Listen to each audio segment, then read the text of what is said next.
السلام علیکم دوستوں، امید ہے آپ سب خیریت سے ہوں گے۔ ہم پڑھ رہے ہیں کتاب حیات طیبہ اور آج ہمارا ٹاپک ہے معراج کے واقعہ کا دوسرا حصہ آج ہم پڑھ رہے ہیں۔ تو آئیے شروع کرتے ہیں۔ بسم اللہ الرحمن الرحیم۔ اس کے بعد آسمان کا سفر شروع ہوا۔ جب ہم پہلے آسمان یعنی دنیا کے آسمان تک پہنچے تو جبریل علیہ السلام نے نگہبان فرشتے سے دروازہ کھولنے کے لیے کہا۔ اس نے پوچھا، تمہارے ساتھ کون ہے؟ جبریل علیہ السلام نے کہا، یہ محمد صلی اللہ علیہ وسلم ہے۔ فرشتے نے پھر پوچھا، کیا یہ بلائے گئے ہیں؟ جبریل نے کہا، ہاں بلائے گئے ہیں۔ یہ سن کر فرشتے نے دروازہ کھولتے ہوئے کہا، ایسی ہستی کا آنا مبارک ہو۔ جب ہم اندر داخل ہوئے تو حضرت آدم علیہ السلام سے ملاقات ہوئی۔ جبریل علیہ السلام نے مجھ سے کہا، یہ آپ کے والد یعنی نسل انسانی کے وارث اعلیٰ آدم علیہ السلام ہیں۔ آپ صلی اللہ علیہ وسلم ان کو سلام کیجیے۔ میں نے سلام کیا۔ انہوں نے سلام کا جواب دیتے ہوئے فرمایا، خوش آمدید اے صالح بیٹے اور اے صالح نبی۔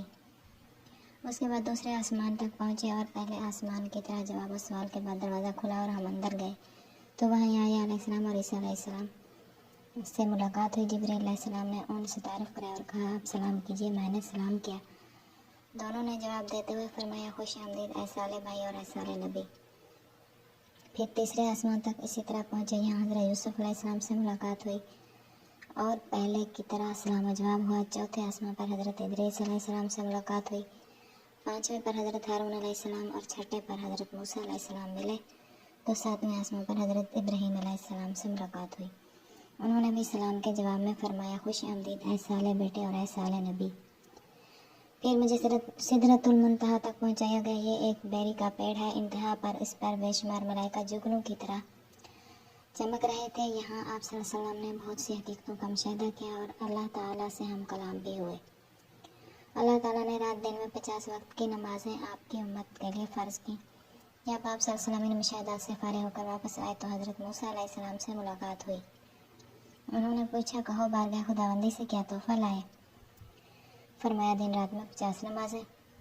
انہوں نے فرمایا، آپ صلی اللہ علیہ وسلم کی امت اس بار کو نہ اٹھا سکے گی، اس لیے واپس جائیے اور انہیں کم کرائیے۔ چنانچہ حضرت صلی اللہ علیہ وسلم واپس تشریف لے گئے اور کمی کی درخواست کی۔ وہاں سے ایک حصہ کم کر دیا گیا، لیکن حضرت موسیٰ علیہ السلام نے آپ کو بار بار بھیجا اور بار بار کمی کرائی۔ آخر میں یہ تعداد گھٹتے گھٹتے 5 رہ گئی۔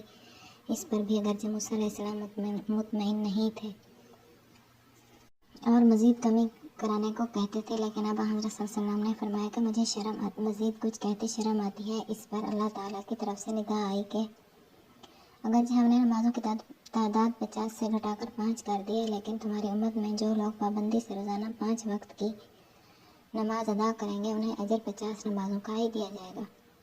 نماز کے علاوہ اس موقع پر بارگاہ الہی سے 2 تحفے اور بھی مرحمت ہوئے۔ ایک تو سورہ بقرہ کی آخری آیت ہیں جن میں اسلام کے عقائد اور ایمان کی تکمیل کا بیان ہے اور یہ بشارت ہے کہ اب مصیبتوں کا دور ختم ہونے والا ہے۔ دوسرے یہ خوشخبری کہ امت محمدی میں سے جو شرک سے بچا رہے گا اس کی مغفرت ہو جائے گی۔ اس سفر میں آپ صلی اللہ علیہ وسلم نے جنت اور دوزخ کو بھی اپنی آنکھوں سے دیکھا اور مرنے کے بعد اعمال کے لحاظ سے جس قسم کے حالات سے لوگوں کو گزرنا ہوتا ہے اس کے بھی چند مناظر آپ صلی اللہ علیہ وسلم کے سامنے پیش کیے گئے۔